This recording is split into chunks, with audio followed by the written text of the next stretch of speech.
un moment pour se poser, sortir de l'agitation permanente et savourer un délicieux café. C'est sympa ici, je viens jamais dans ce genre d'endroit. Bonjour messieurs, qu'est-ce qui vous ferait plaisir?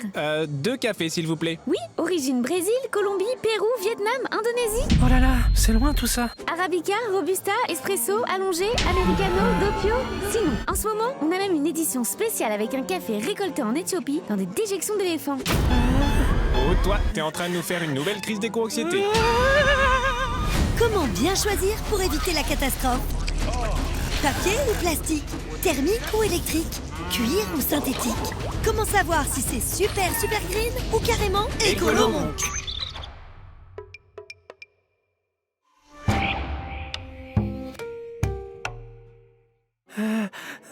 Allez, détends-toi, tout est clean ici. Production respectueuse des cultivateurs, traçabilité garantie, c'est 100% écolo. Dites donc, les petits addicts à la caféine qui pensent adoucir le climat à coups de cuillère à café? Qui, nous? Parfaitement. Je vois que vous buvez un peu la tasse. Allez, accrochez-vous à vos petites cuillères, ça va remuer. Avec ses différentes provenances, types de torréfaction, de mouture, de préparation, de saveur, le café, c'est presque devenu une religion.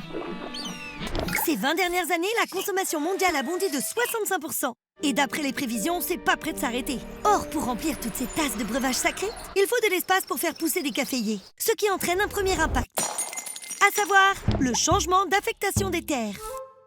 Car forcément, ça grignote des forêts et toute la biodiversité qu'elles abritent. Au Vietnam, 2e producteur mondial de café, la surface dédiée à cette culture a été multipliée par 30 en 30 ans. L'Union européenne, première importatrice mondiale de café, est responsable de 44% de la déforestation liée à la production de cet or noir. Ah ouais, ça fait beaucoup ça. Et tout ça, c'est avant même d'avoir fait pousser un seul grain de café.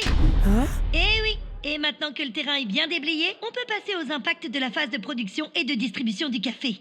Déjà, il faut de l'eau. Beaucoup d'eau.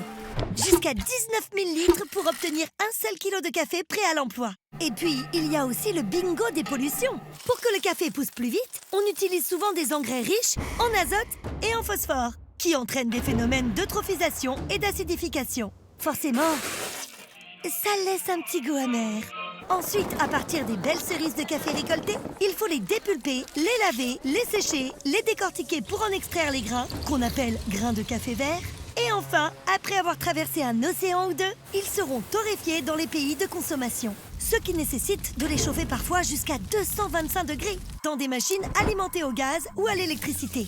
Puis, on emballe le tout, moulu ou en grains, pour l'envoyer jusqu'au rayon de votre supérette préférée. Hein? Bon ben, je vais prendre une verveine alors. Attends, ok, c'est pas neutre, mais on a quand même droit à un café. Eh ben, vous pourrez décider ça par vous-même quand je vous aurai expliqué ce que représente votre consommation quotidienne en termes d'impact. En Europe, les amateurs et amatrices de café boivent en moyenne 3 tasses par jour. Ce qui représente la production de 8 à 15 caféiers dans l'année, en fonction du type de café et de culture. Si on multiplie par 300 millions d'Européennes et d'Européens qui boivent du café, ça fait tout de suite une sacrée forêt.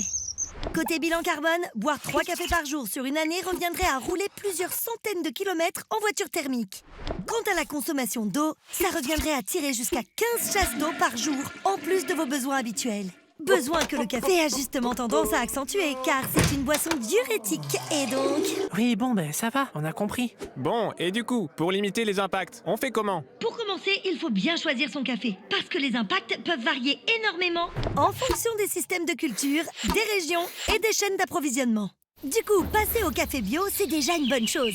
Comme on limite l'usage des intrants chimiques, l'empreinte carbone de votre tasse de café peut chuter de 30%. Et en prime, vous économisez la pollution des sols qui va avec. Et puis, il y a un truc encore mieux, c'est l'agroforesterie. Plutôt que de raser la forêt pour planter des caféiers, on y associe d'autres plantations. Des arbres fruitiers, des essences dont le bois sera utilisé pour la construction, des espèces vivrières comme des tubercules ou des légumineuses. Bref, on limite la déforestation, on replante parfois des arbres, on soutient la biodiversité. Ça enrichit les sols et ça permet aux producteurs locaux de diversifier leurs revenus et d'assurer une autonomie alimentaire. Waouh, mais c'est trop bien. Je vais prendre le café Robusta bio, cultivé en agroforesterie par Rodrigo et sa famille. Ah ouais, à ce prix-là, j'en bois un par mois. Mais bon, si c'est pour la bonne cause... Ah, très bien. Et vous le prendrez comment? Chaud? Dans une tasse? Non, je veux dire le mode de préparation. Expresso, cold brew, café filtre, V60, aéropress, French press, semi-automatique, automatique, pression à froid, une papier, culture 12, 16, 18, 65, 98. Ah, mais tout ça, c'est encore plein d'impact. Attendez, pas de panique. C'est vrai que c'est important d'avoir une approche systémique. On part d'un besoin, boire une tasse de café, et on analyse les impacts de tout ce qui est nécessaire pour satisfaire ce besoin. Sauf qu'ici, que ce soit des emballages prédosés en papier, aluminium ou plastique, l'électricité utilisée pour moudre le café et faire couler votre breuvage, ou la fabrication de la machine en elle-même, ce n'est pas ce qui pèse le plus dans le bilan de votre tasse de café. En fait, l'énorme majorité des impacts est liée à la phase de production des grains, jusqu'à 80%. Ah ben donc, le mode de préparation, on s'en fout? Eh ben, pas tout à fait non plus, parce qu'il y a un petit paramètre que vous oubliez, la quantité de café que vous utilisez pour préparer votre tasse. Eh oui, puisque plus vous utilisez de café pour préparer une tasse, plus elle a d'impact. Et là, les emballages prédosés sont potentiellement diablement efficaces. Même s'ils entraînent tout un paquet de déchets liés aux emballages. Bah oui, le café y est mesuré au milligramme près, notamment par des industriels qui ont tout intérêt à ne pas en mettre trop. Donc pas d'excès, contrairement à un dosage à la cuillère qui a souvent tendance à déborder. Ah ben voilà, des capsules et on a l'esprit tranquille. Plus besoin de réfléchir. Ah bah si, réfléchir, ça pourrait être utile pour apprendre à doser votre café au plus juste, sans emballage individuel. Surtout que les capsules, c'est pas dingue pour l'environnement ni pour la santé. Tout juste. Mais avant de sortir vos petites cuillères et vos mesureurs, il faut s'intéresser à un autre paramètre. Le mode d'extraction. L'extraction, c'est le processus où le café moulu, au contact de l'eau chaude, libère les composés solubles et aromatiques pour donner d'un côté votre expresso et de l'autre le marc de café. Il y a 3 grands types d'extraction. L'infusion, c'est le cas des cafetières à piston. La filtration, comme les machines à filtre. Et enfin, la mise sous pression, comme les machines expresso et les cafetières italiennes. Or, c'est ce mode d'extraction qui est le plus économe. Avec ces cafetières, la dose recommandée pour une tasse varie entre 5 et 9 grammes de café. Alors que si on passe par infusion ou filtration, c'est jusqu'à 17 grammes. Bien sûr, là, on raisonne toujours à l'échelle d'une tasse moyenne de café, indépendamment de sa teneur en caféine et de son goût. Mais vous limiterez les impacts de votre tasse de café en apprenant d'abord à bien la doser. Autre astuce, les mélanges. On peut couper le café avec de l'orge ou de la chicorée. Des plantes plus robustes qui poussent plus localement et nécessitent moins d'eau et bien moins d'intrants. Un mélange moitié orge, moitié café permettrait de réduire jusqu'à 45% l'empreinte environnementale de votre tasse. Ouais, mais ça change le goût. Et moi, j'aime le café, le vrai. Ok, de toute façon, si vous ne décidez pas vous-même de réduire votre consommation, le changement climatique pourrait bien le faire pour vous. En 2024, le prix du kilo de café a augmenté de 70%, en partie à cause des aléas climatiques affectant les récoltes. D'ici 2050, en fonction des projections, les zones géographiques favorables à la culture de café pourraient diminuer de 50%. En Amérique latine, grande terre de café, cette réduction pourrait atteindre les 88%. Donc oui, acheter du café en vrac, avec le moins d'emballage possible, provenant de production bio en agroforesterie, c'est déjà une petite victoire.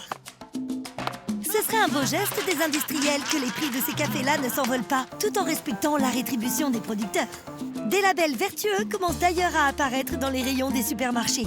Mais il faut aussi veiller à ne pas surdoser les tasses, ou idéalement réduire la consommation journalière. Et enfin, c'est peut-être le moment d'habituer son palais à d'autres saveurs, comme l'orge ou la chicorée. Après tout, rien n'est figé, c'est beau de changer.